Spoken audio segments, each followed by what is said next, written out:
Hi, so today we're going to start talking about one of the most important concepts you'll learn in grade 11 physics. That's the law of conservation of energy.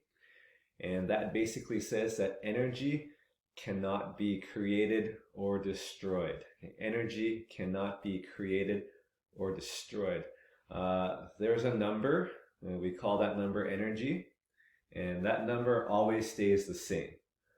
And right now that might seem kind of weird to you because you only know of one type of energy right now. Kinetic energy is something we did. So if I have this textbook here, right now this textbook's not moving, so it's got no kinetic energy, right? K equals half mv squared, so if the speed is 0, the kinetic energy is 0. But then it'll move, obviously, if I push it. And then it slides across the table and then it stops moving. So from what you just saw, you may be thinking what I said at the beginning of the video is not true. It seems like I was able to create energy and then the book had kinetic energy, but then it stopped. So it seemed like the energy went away or the energy was destroyed. But what I'm trying to say now is that energy cannot be created or destroyed. Okay? So what happened here is when I pushed the book, I didn't create any energy, okay? I just used a different kind of energy, okay? And that energy turned into kinetic energy into the textbook. And then that kinetic energy from the textbook turned into some other kind of energy. Okay, so if I push it,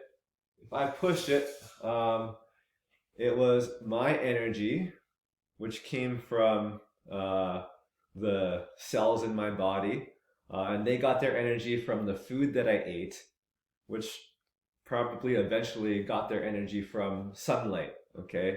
At the end of the day, it came from sunlight with photosynthesis and all that. Okay, so I didn't, no energy was created here. It was just one kind, it turned into another kind, it turned into another kind, turned into kinetic energy, and then it stopped. So what did that kinetic energy turn into? Well, you may have heard the table or the book sliding across the table, and that's friction. And you may know that friction often causes the temperature of things to go up. Okay, so that kinetic energy from that book actually turned into heat. It actually turned into a heat or thermal energy, which is another kind of energy that I'll be talking about. So, yeah, this first video is just about the law of conservation of energy. Energy cannot be created nor destroyed. It can be transformed from one form to another, but the total energy always remains constant. So this handout here, or this Google Doc, just lists a bunch of different kinds of energy. We don't really focus on much of these at all in grade 11. In grade 11, we focus on kinetic energy, which we did the last couple of weeks. And then we also focus on gravitational potential energy. Okay, so I'll talk about these just briefly because we'll go into more detail on gravitational later this week. So kinetic energy was the energy associated with motion that you learned about. It has a formula, half mv squared. And I just wanted to clarify this example here that not a lot of people got these right in the Google form. So if Abika walks at 1 meter per second, she has some kinetic energy. Now if Aruka, who's Abika's twin, and they have approximately the same mass, if Aruka jogs at 3 meters per second, well, she's going to have more kinetic energy than Abika. Okay, they have the same mass, but one of them's moving a lot faster. So since the formula's got v squared in it, the person going faster is going to have more kinetic energy. And then we'll bring Rayshawn into this picture. So Rayshawn is a big basketball player on our team. He's also going to jog at 3 meters per second. So the same speed as Aruka. However, since Rayshawn's a lot bigger of a person, Rayshawn's got more mass. And you'll see that in the kinetic energy formula, mass is a part of it as well. So Rayshawn will actually have even more kinetic energy than Aruka. All right, so a couple weeks ago we had Iverson in the picture as well. Iverson and Rayshawn running down the basketball court. And I said Iverson was running a lot faster than Rayshawn. But that just because he's going faster doesn't mean he's got more kinetic energy, because there's mass as part of the formula as well. Okay, so that was review, but now the new stuff, potential energy in general. Potential energy, I will generally use a symbol of capital U. It's the energy associated with an object's position or the configuration of its parts. So it's not associated with the motion, that was kinetic. This is associated with where the object is in relation to other things and how I might have twisted or contorted some of its parts to store up some more energy. So another word for potential is stored, stored energy.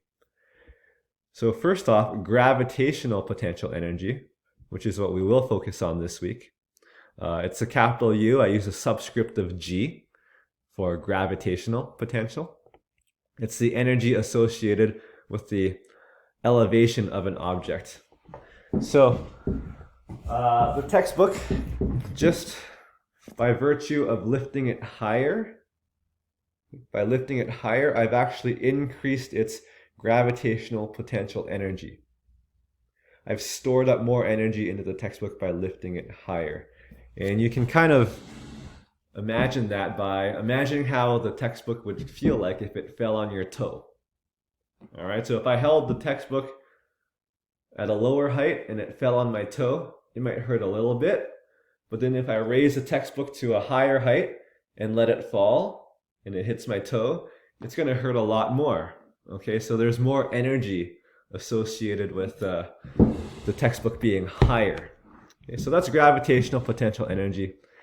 Energy associated with an object relative to its height. The higher it is, the more gravitational potential energy it has. Other kinds of stored energy or potential energy would be elastic potential. So just imagine a slingshot. Okay, you have a slingshot, you pull it back, you're storing up that energy in that elastic.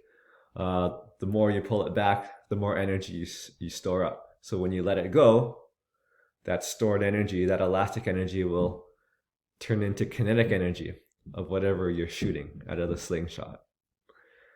Electric potential energy is energy associated with charged objects in an electric field. We talk more about that in grade 12 as well, but in the example it says imagine two protons. You have two protons really close together. There's electric potential energy there, okay? Because they're going to want to repel each other. You may know that like charges repel. So just by holding them there, they're kind of like eager to get moving, eager to push away from each other. So that's a kind of a stored energy, potential energy. There's sound energy. Okay, so when any sound is made, that sound has to, well, it often travels across through the air. Okay, so it requires energy, or it has energy as it's traveling across the air. And then internal or thermal energy, that's the energy associated with the movement of molecules in an object. So in any object, the particles that it's made out of, the molecules, they're always jiggling a little bit. Okay, they're always vibrating.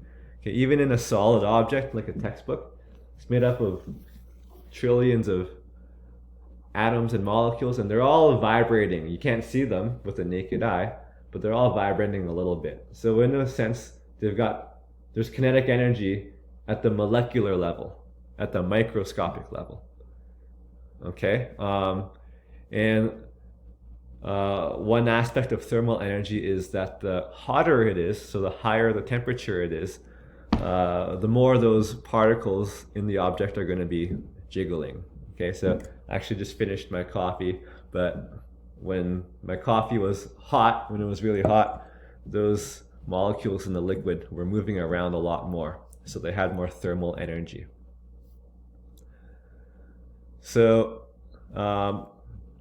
other than knowing the names of some other energies, this video I'd also like you to learn about energy transformations. Okay, so these examples are going to be shorter than me pushing a textbook across the table and the textbook coming to a rest. Okay, I described everything from the sunlight going into the plants, and then whatever animals eat the plants, and I eventually eat some food as well to get that energy, which I use to push the textbook. Okay, that's a long story. We're going to try to keep the stories short. So for example, a really short story here: a ball falls. Okay? A ball falls. What energy transformations happen? Well, when the ball was higher up, it had gravitational potential energy. And as it falls, it gets less gravitational potential energy. It doesn't just disappear. Energy doesn't just disappear. It has to turn into a different kind, or we say it gets transformed into a different kind. And you know that as things fall down, they get faster. They accelerate at 9.8 meters per second squared, so they get faster. So that means that gravitational potential energy that the ball lost, it turned into kinetic energy because it got faster. So there's a simple example of what we call an energy transformation. Just you have a short story and you just describe what kind of energy turned into what other kind of energy. So example 2 is actually the textbook across the table, but not the full story, just the slowing down part. So it says a box slides across the floor and slows to a stop. So what's the energy transformation? Well, something is slowing down, right? Something is slowing down. So basically the kinetic energy is turning into some other kind. Okay, the object, the box, is getting less kinetic energy, and that has to turn into something else. And in this case, that's turning into thermal energy. Okay, because it's friction slowing it down, and friction causes things to heat up, so the particles are moving a bit more. That's thermal energy. We can kind of combine examples 1 and 2 together. So a box slides down a ramp. A box is going to slide down a ramp. So at the top of the ramp, it's got the most gravitational potential energy in the story, at the top of the ramp. And then as it gets lower, as it slides down the ramp, it gets lower in height. So that means the gravitational potential energy is getting less. So it's turning into a different kind. That would be kinetic energy. So it's moving faster as it goes down the ramp. And there's also friction in this example, so it's not just kinetic energy, it's thermal energy as well. So I put a plus sign there to say it's 2 kinds of energy that this gravitational potential energy is transforming into. Next, a moving baseball gets hit by a bat and pops up.